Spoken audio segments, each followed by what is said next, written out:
Maggie. I'm a product specialist here at Lexus of Pembroke Pines, and today I'll show you how to connect your cell phone to your vehicle using Bluetooth.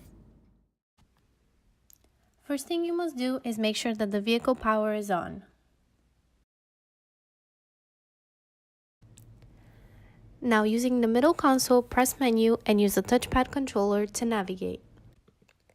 In the menu screen, select Setup, scroll to the left and find Bluetooth. You will now be asked to add a new device. Select Yes, and on the screen of your cell phone, find the vehicle. Once you select it, you'll be asked to allow your contacts and recent phone calls to transfer. You may also allow the vehicle to access your text messages using the Bluetooth settings on your phone, but for now, I will skip that. A moment later, both the vehicle and your phone will show that they are connected.